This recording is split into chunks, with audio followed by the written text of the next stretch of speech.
Okay, so hello guys. So today we're going to explore Montmartre. Yes, one of the most historic, artistic, and beautiful neighborhood here in Paris. So let's go and let's explore.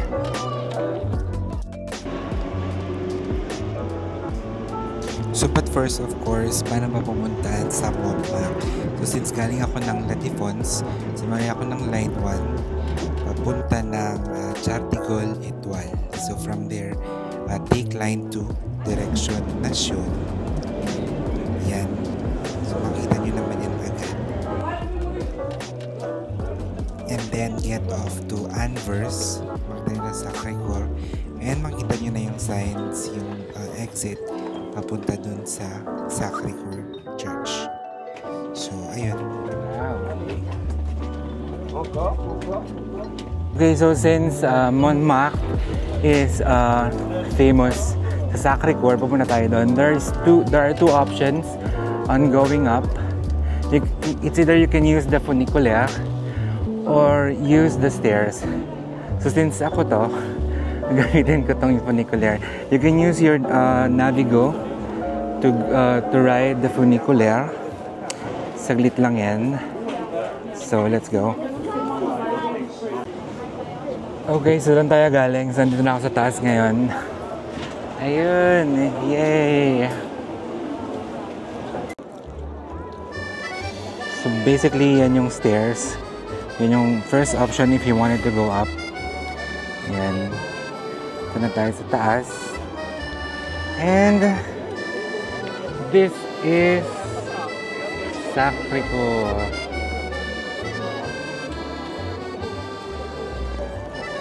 You see? Very busy tong area na to because of tourists. This is one of the busiest tourist spots here in Paris. And yung Sacré-Cœur, very famous yan sa kanyang white domes. Lalo na pag gabi kasi nilaw nila yan and sobrang kita talaga siya from afar. Okay, let's go inside. Actually, ito din, sikat din to dito. Ito yung sinking house of Montmartre. So, it's just about the illusion.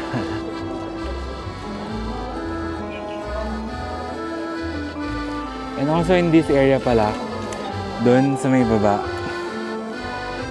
madami nagpo-perform doon, madaming kumakanta doon, nagsasayaw. Teka lang. Dito. Minsan may mga nagpo-perform dyan. Dyan sa area na yan. And napupuno talaga ng tao yan. Kasi, as you can see, that's mostly whole of Paris.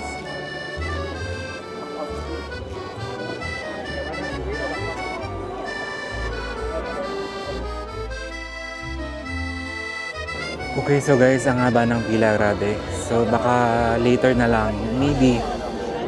Kasi maaga pa eh. Magdadatingin pa lang yung mga tourists. So try natin later. So ngayon punta muna tayo sa Art Street, which is the Place d'Hôtel. So dito lang naman yung Place d'Hôtel. Dito lang tayo daan sa side ng church. Ayan.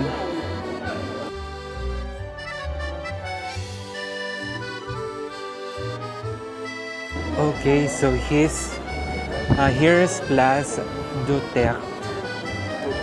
Ito yung kanilang Art Street. Marami ditong painters, mga nagagawa ng art, and also madami din ditong restaurants if you want na kumain. Ayan.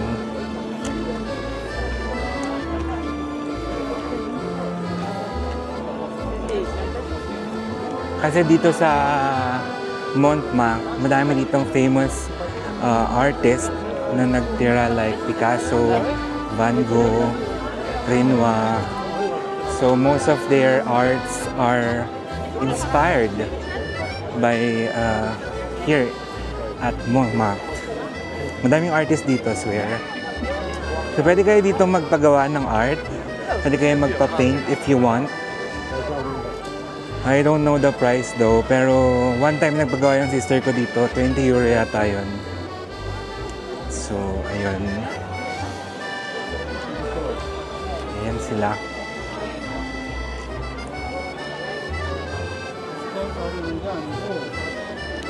It's a very nice street.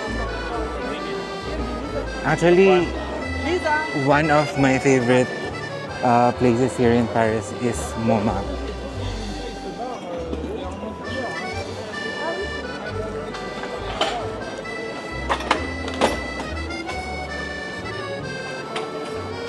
Iba-iba yung mga medium na gamit nila. They use charcoal, oil, everything. So, yan.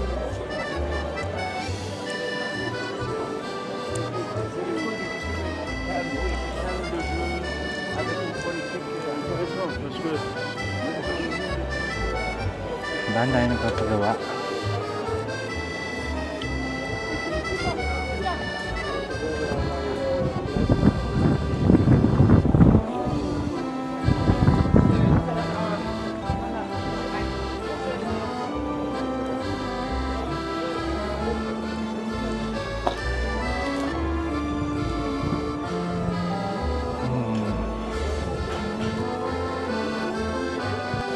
Okay, so now pupunta naman tayo sa Pink House o sa Les Maisons Rouges.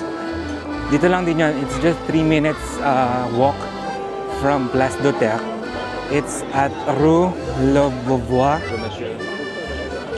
So yun. Let's go!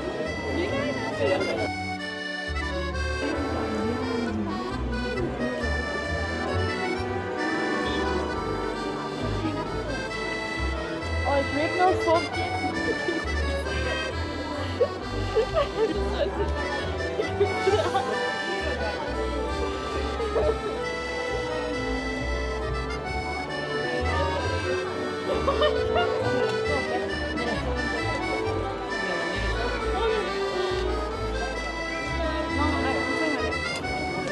So along the way, the Les Maisons Rouges or the Pink House, makikita nyo itong Le Consulat. This is very famous restaurant din. It's a cafe. Madami ding famous artist na kumain dyan, nag-inom dyan kasi depressed sila. So hindi tayo mag-iinom kasi hindi naman tayo ganun ka-depress. So let's go to the Maison Rouge. See? This is considered one of the best street here in Paris. It's very artsy, it's very bohemian, it's just nice. And along the way, you can see a lot of like this. This is Van Gogh Montmartre. Nung dito siya nagtira. So yan.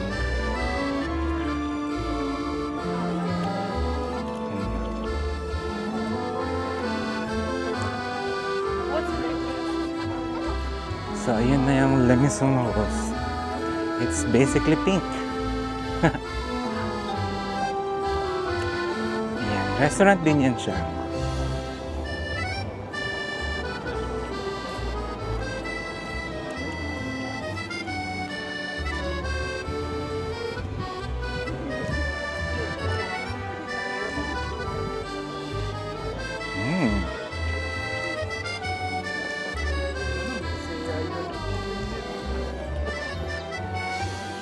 La Maison Rouge at Rue de la Beauvoir at 18th arrondissement. Yan.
Okay, so straight from the La Maison Rose, you will see this statue.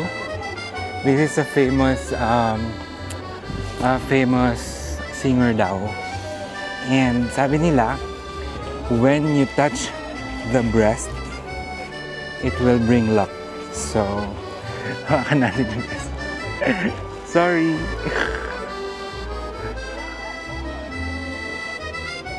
Okay, so from the breast of, from the statue of Dalida here in Montmartre, we're going to the vineyards of Montmartre. It's just 3 minutes walk din daw from that from that statue. So, let's go! So, makita niyo yung Rue St. Vincent. Diretsuhin niyo lang yan and andun na yan. Na-surprise ako, andun pala yung Pink House. Tapos eto lang yung vineyards. Ayan siya.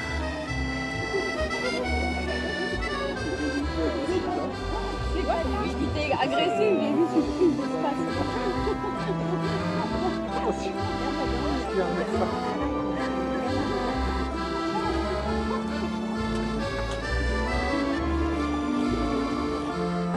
So, ayun. So, next stop, I think we're going to the Wall of Love. It's a bit far here. I think it's 7 minutes walk. So, yeah, let's go. Isa sa mga unique sculptures here in Montmartre. This is Le Pas Mouret, or meaning the man who walks through walls. Ayan siya. So, this is actually based on a short story by Marcel Aimé. It's about a man who discovers na nakakalakad pala siya sa wall, and then one day he got stuck. So, ayun. Nakalimutan ko kasi ito, nadaanan pala ito papunta ng the Wall of Love. So, ayun. Medyo hindi ito ganun napupuntahan ng mga tourist kasi medyo tago siya. But yun. And sabi nila, pag daw hinawakan mo yung kamay nito, it will bring luck. So, I don't know kung kanino siya nag-start yung trend. But let's see. This is at Rue Marcel Aimé. Ayan, may nagkakasayawan dun sa kanto, ano?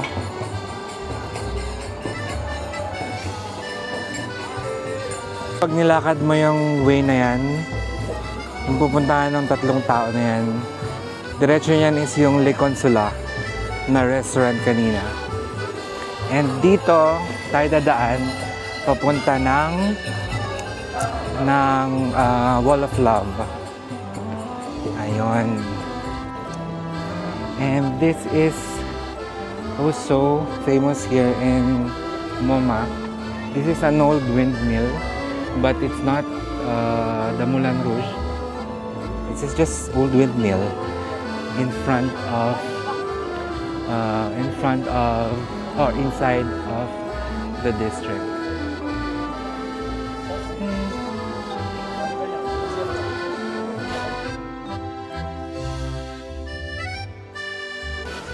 And also, one cool thing about Paris, madami silang ganito. This is an iron water fountain, and the water is drinkable. So you just need to bring your own tubigan.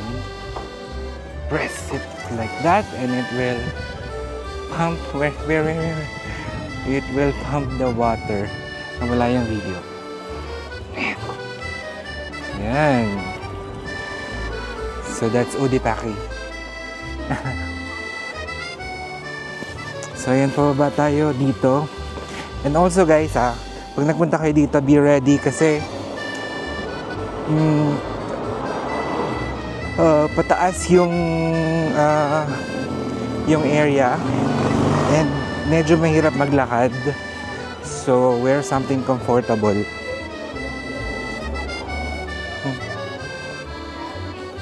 That's famous French people people watching.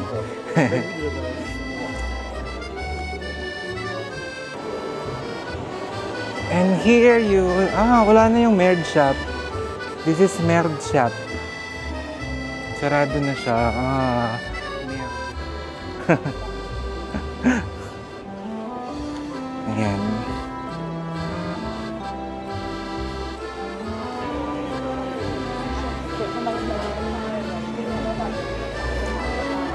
There's plenty of restaurants and bar here too. So, ayun. That's an old church as well.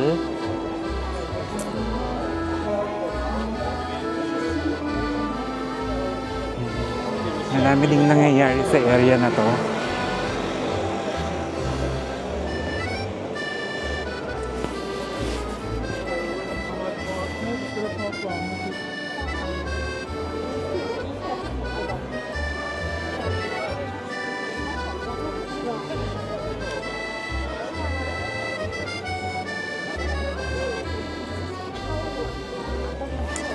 So, yung area ng The Wall of Love is at Las Diabes. And meron ditong metro, line 12. Ayan.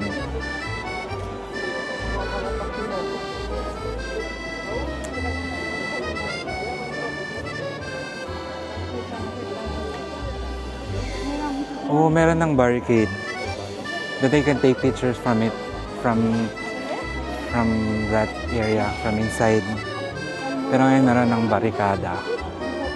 Mayroon na siyang grill.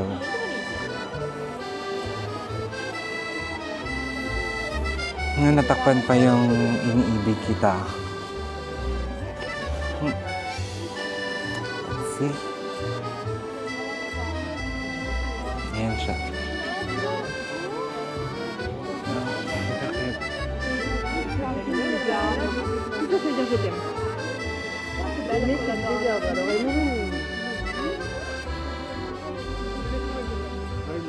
Tu l'as trouvé, il est où?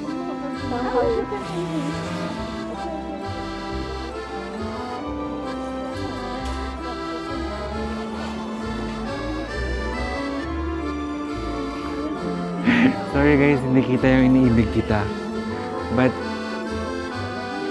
Pero andito siya na area dito. Ayun. That is also a historic monument here. This is St. James Church of Montmartre. Okay, let's try and see what's inside.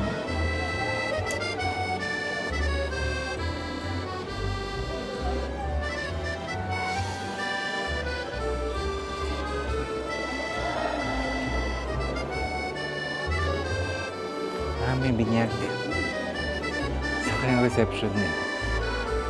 Pwedeng makikain, madam.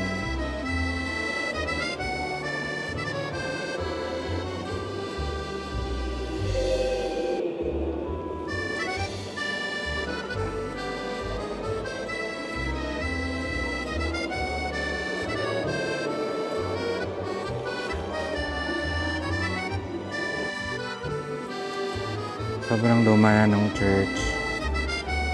It gives you that old vibe. Amoy semento siya. Tapos amoy incense. So, ayun mo yun. Pero it's very calming. So, ma-echo. And yun.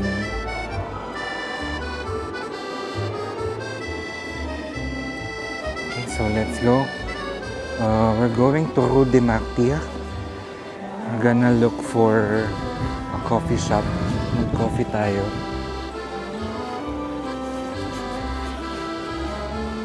So this is the area here.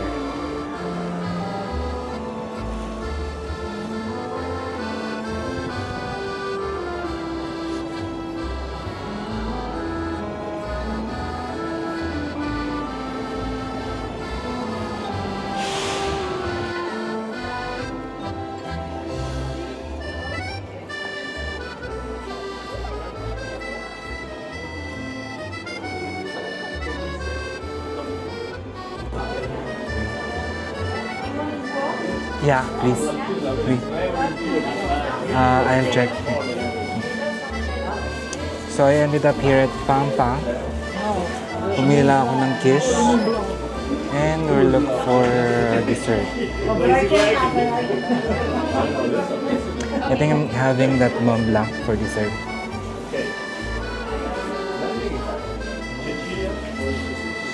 One Mont Blanc. Wait.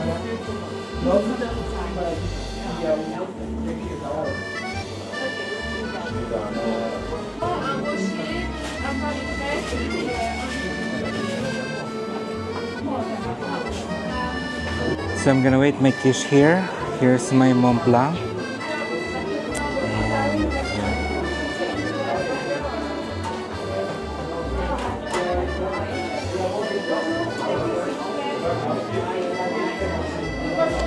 Ayun. Kain na lang ako sa labas.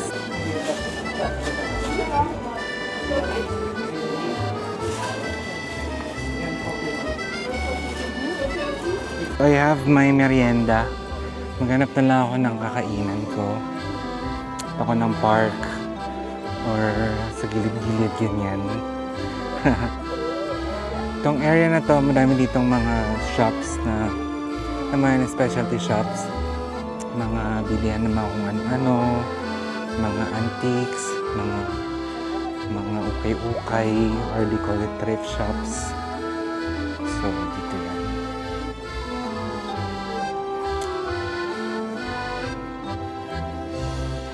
Buy this big croissant, the XL croissant. This is, I think, 30 euro.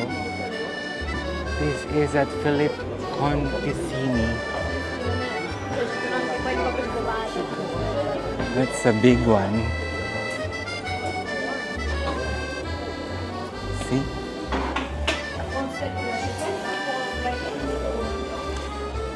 That's from Philip Conticini. Amazing. Kasya na yan sa 10 tao.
Bumalik ako dito sa taas kasi kakain ako sa garden. Tapos merong prosesyon. Saan ako iikot? Oh, lala. So, ayan. Medyo konti na yung pila ng papasok ng church. So, maybe later makapunta tayo. Kakain lang ako. Pero ang dami ng tao dito, grabe.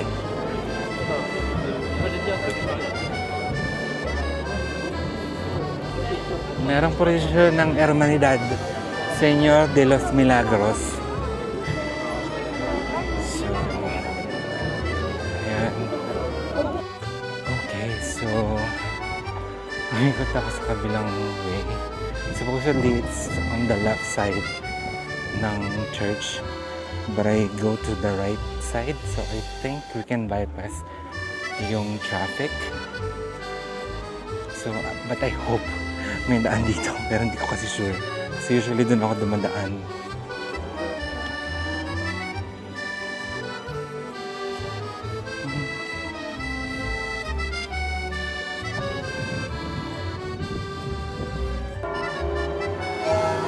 Okay, so basically, aakit tayo ng hagdan.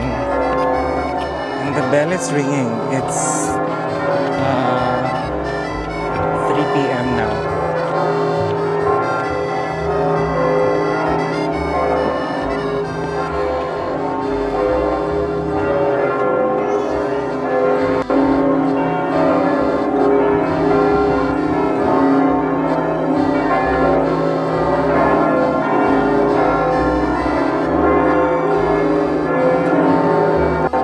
Okay, so we made it here sa park. This is at Place Audubon. This is at the back of the Sacré-Cœur. So let's just check for a good spot.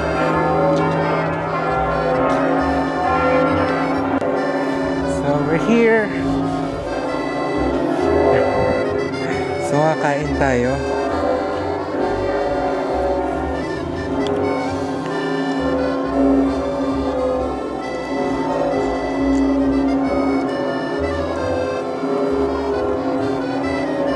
Mamaya lang ulit.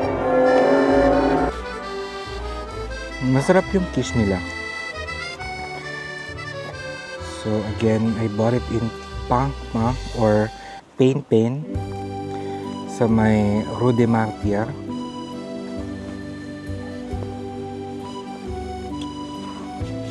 Sarap. And also din lang ako kayo dito kasi may secret spot dito if you wanted to take photo with the Sacré-Cœur. Mamaya mapakita ko sa inyo. Kasi dun sa harap, medyo crowded. Dito, medyo hindi. Actually, hindi at all.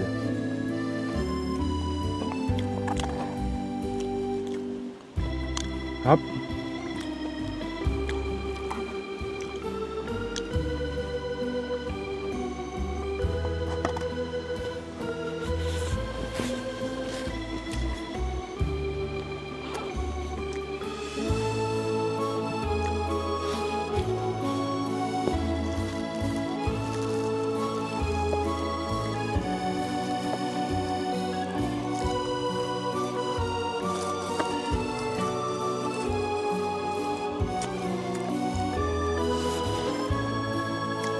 And for the dessert, I ordered Mont Blanc.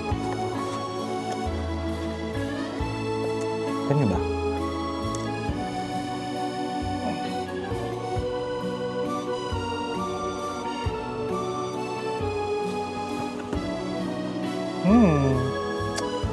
Ito yung pangalan nung restaurant, nung bakery.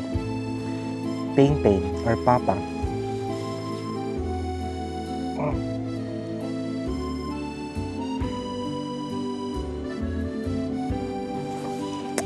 Let's try and check. Meron pa siyang... Yung first na natikman ko na ganito, na gustong gusto ko talaga, is yung sa Angelina. Let's see kung mas masarap ba siya.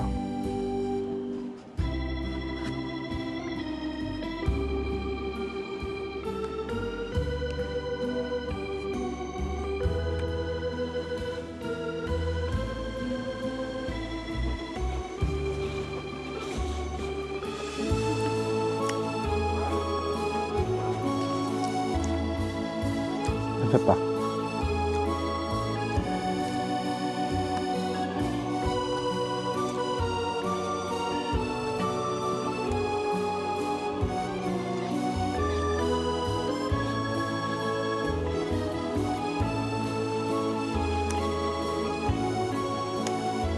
Ang hap din.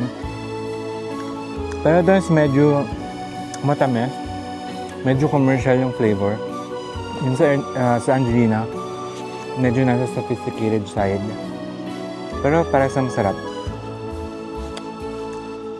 So ayan. Wala pala akong tubig. May nala ko inom.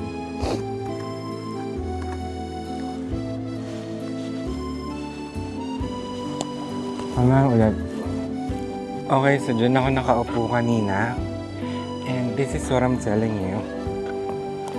This area here is the view of Sacré-Cœur na hindi masyadong nakikita. Walang masyadong tao. And sayang-sayo yung lugar. Hindi ka mag-picture dito. So lalagay ko yung location dyan mamaya. So you can try visit. And have this beautiful shot at the back of Sacré-Cœur.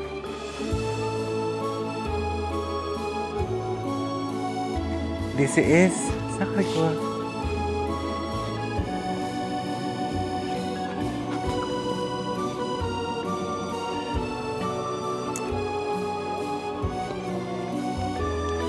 So ito yun, sobrang serene except dun sa tunog ng gate. Grabe.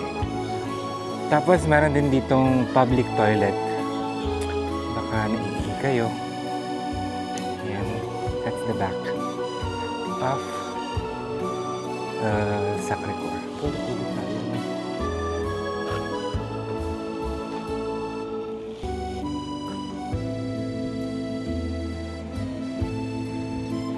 So basically that's it here at Montmartre. So we've seen Sacré-Cœur. Yung most ng mga malalapit na sites dito sa area. And ayun. Last thing, maybe we can go to Moulin Rouge. So, yun. It's another viewpoint ng church. This is sa Rue de la Bonne. Rue de la Bonne. Diyan yung park na pinuntahan ko. Ayun. So, yeah.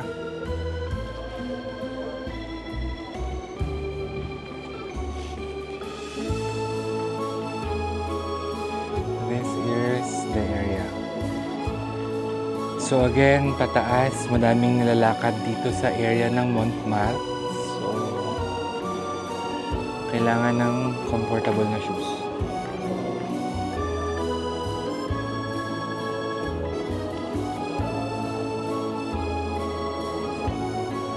So let's go to Moulin Rouge.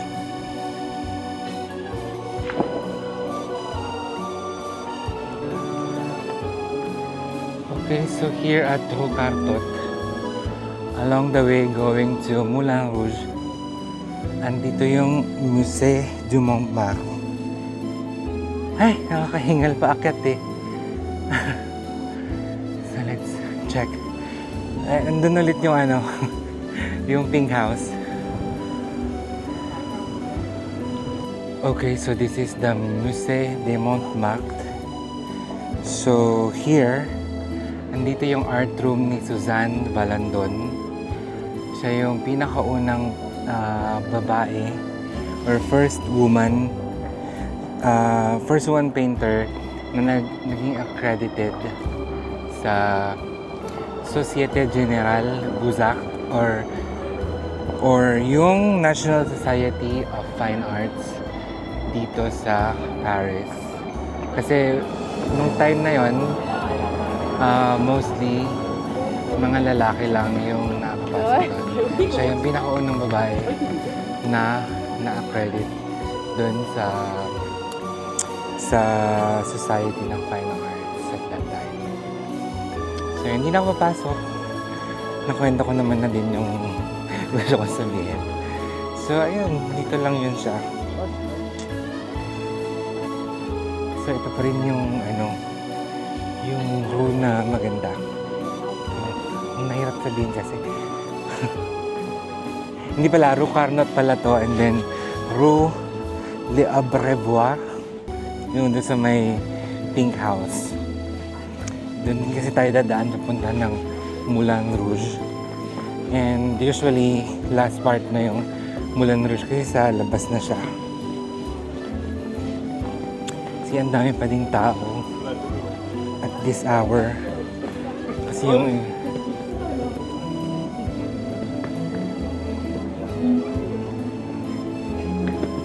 And mind you, may mga dumadaan din ditong bus. Bus 40. Hindi ko pa yun na-try. Galing naman yung bata.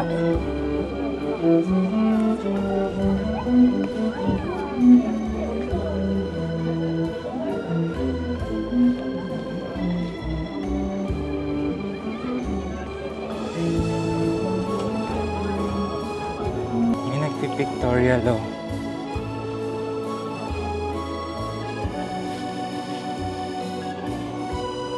Ang dami na agad tao ulit. Ay, ganda dito. I'm not biased, pero ito talaga yung pinaka-favorite ko na district or area dito sa Paris. Very French, very old, very Parisian. Ang dami na naman tao dun sa sa Dalida statue.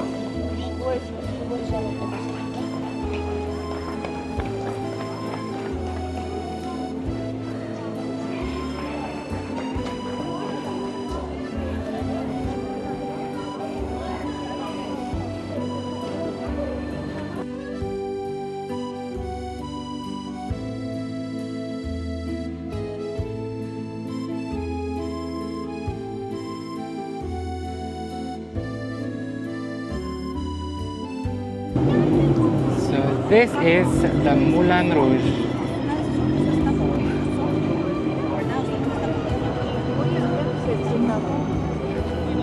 Maganda sana yun sa gabi. Ayan din yung train kanina. Doon sa may pink house, nakita natin. Dumadaan din pala siya dito.